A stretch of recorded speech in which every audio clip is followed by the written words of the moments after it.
topic is Big Coal, Australia's dirtiest habit, and the speakers are Professor David McKnight and Peter Colley. Peter Colley is the National Research Director of the Mining and Energy Division of the Construction, Forestry, Mining and Energy Union.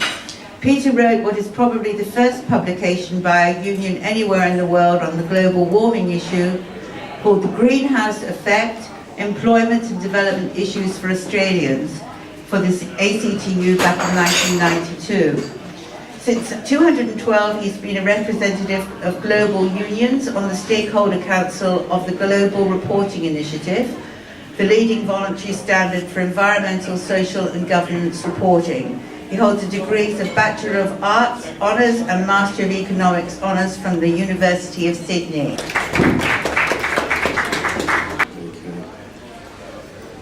Good evening. I should start up with perhaps two confessions or two concessions. Firstly, coal is dirty. Always has been, always will be. In fact, the union's one of the chief protagonists in saying that we should not use the term clean coal, which is something that industry and publicists have wanted to use. And it is used a lot elsewhere in the world, not so much in Australia. That's because of this union. We think it's a ludicrous term. Our members think it's ludicrous. It doesn't pass the laugh test.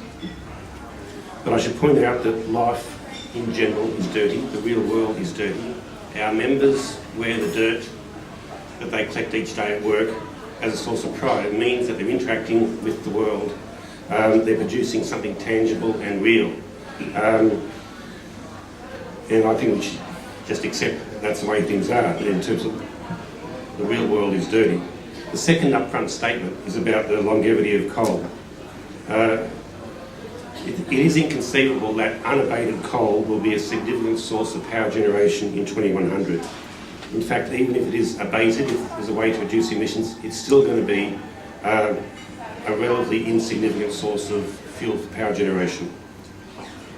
If the economics of carbon capture and storage improve, maybe it'll still be around in 2100, but probably not. It's pretty clear that the economics of renewable energy technologies, energy efficiency and energy storage are going to dramatically reduce demand for coal-based electricity. The main question or debate then is how much sooner it happens. Many want that to happen by 2030 or 2050.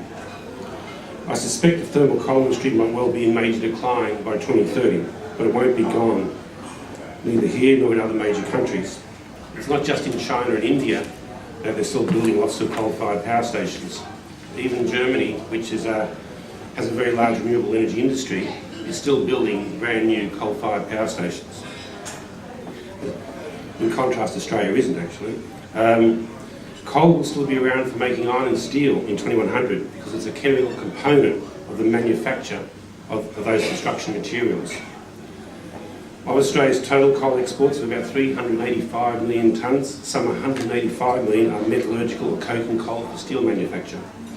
So those exports are going to be around for a long time. For the last half century, coal has been our biggest export industry. It's been overtaken by iron ore in the last few years. But that industry itself relies on coal for its final product. You basically don't have a market for iron ore if you don't have coal. So that's our two biggest export industries. It has been worth over $50 billion a year during the hybrid boom. Even now, with very low prices, it's still worth about $38 billion a year. It's hard to manage the public budget without the taxes from those earnings. As we're finding out right now, Joe Hockey complains continually that it's low iron ore prices, low coal prices that are impacting the ability to reduce the deficit because the taxation revenue in those companies is falling. So it's going to be very expensive to try and shut the coal industry down. But the key thing I want to push here today is that big business has been in coal mining for about 150 years. And this union, the CFMEU and its predecessors, have been fighting them all that time.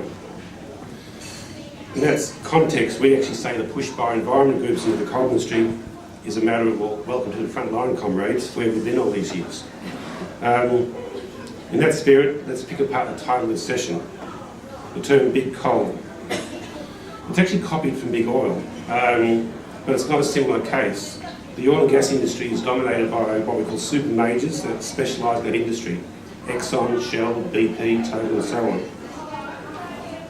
As David's actually alluded and said, the coal industry is not dominated by specialised coal companies, though it used to be.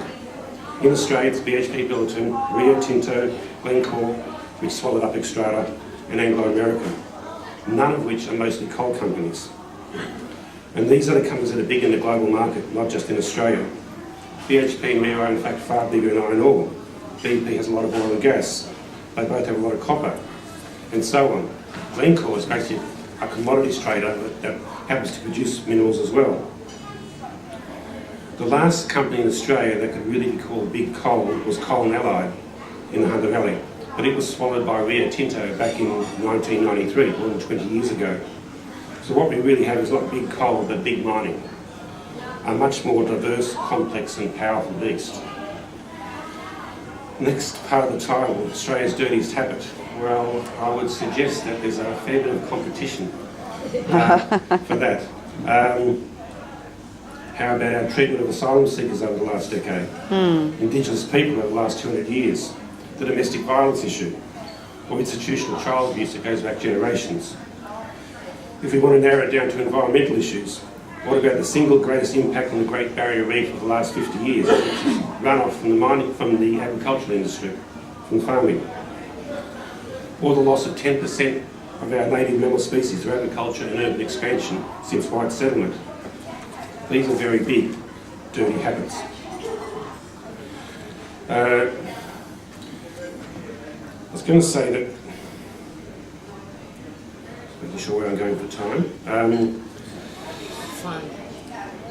You've always got to be careful when someone uses the est word, I think, the est, the lowest, the best, the worst, the cheapest. Like Bunnings with lowest prices, or Alan Jones calling Julie Gillard Australia's worst Prime Minister. Julie Gillard Australia's worst Prime Minister, or for that matter Tony Abbott saying coal is good for humanity. There's a bit of hyperbole in there. What I found most confronting about the book Big Coal was not the big business and climate change stuff, because I know a lot of that. It was the writing of history and current affairs of the coal industry that left out one of the main protagonists in the coal industry in the coal and climate debate, which is this union. I counted 3 brief mentions.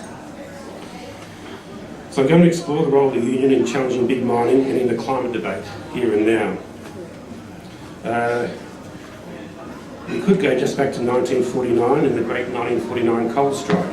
Now, regardless of your politics, I don't think anyone would dispute that was one of the most cathartic events in Australian political history.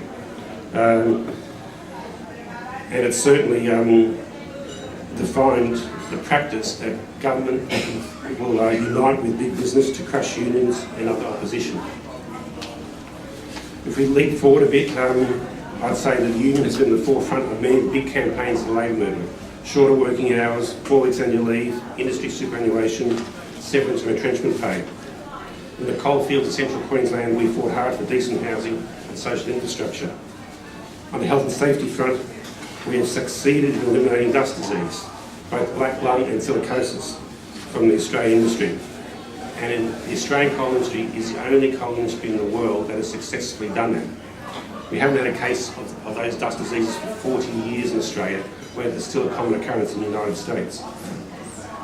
That was due to the strength of the union. All these gains were won hard with big strikes and long campaigns. Let's jump forward a bit more.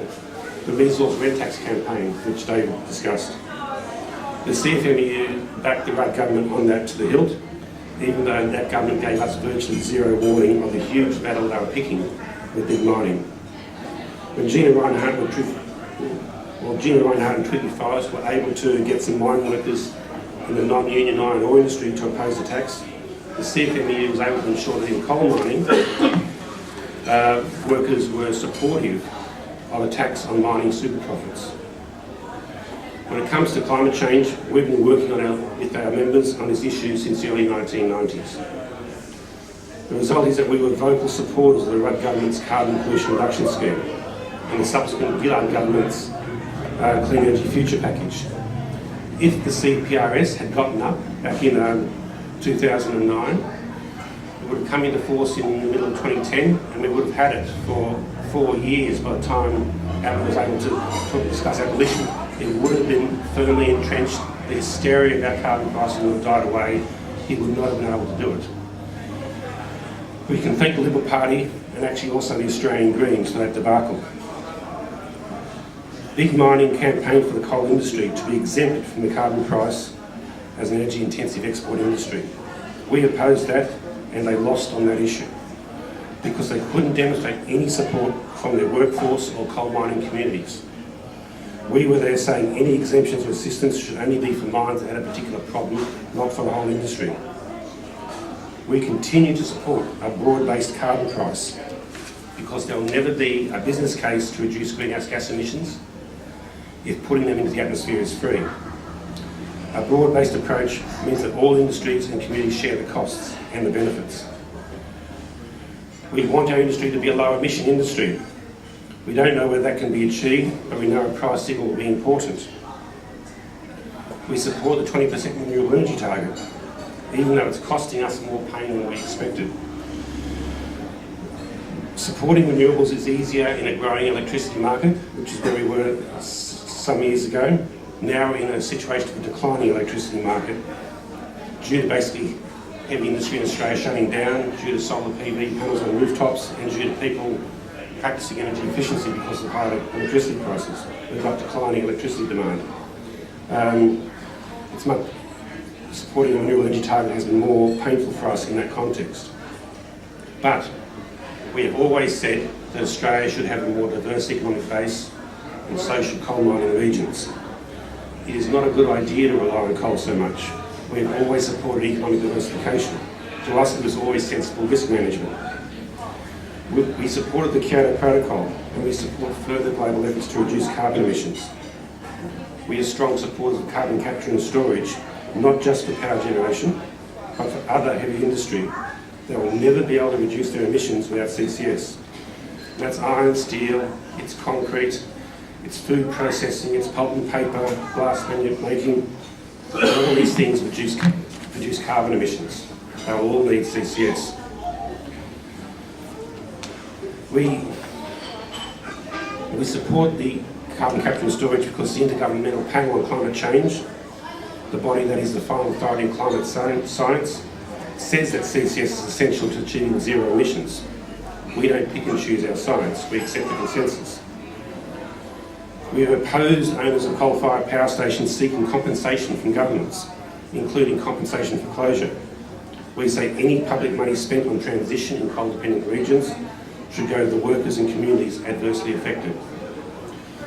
Put all that together, and it's our view that we are about the greenest coal union on the planet. We think we should deserve a little bit more recognition for that. My final comments are about future targets. In climate politics, it seems that your credentials are determined by the toughness of the targets you adopt. Say, all renewable energy by 2030, or net zero emissions by 2050. Our view on this is similar to how we approach economic policy. A useful analysis is with the federal budget. This union and most unions support a general view that government budgets should be balanced over the economic cycle. So we shouldn't be running continual deficits. We do need to manage and control the deficit. But the key thing is how you get there. Joe Hockey's budget was rightly condemned because it targeted low-income earners. It was unfair and unjust. In the same vein, when it comes to targets, the CFME view is we don't have major expertise in determining targets, but we do have expertise in how we get there. The economics and politics of industry and workforce restructuring. So when targets get bandied about, our response is what matters to us is how we get there. Not the absolute target itself, but how we get there.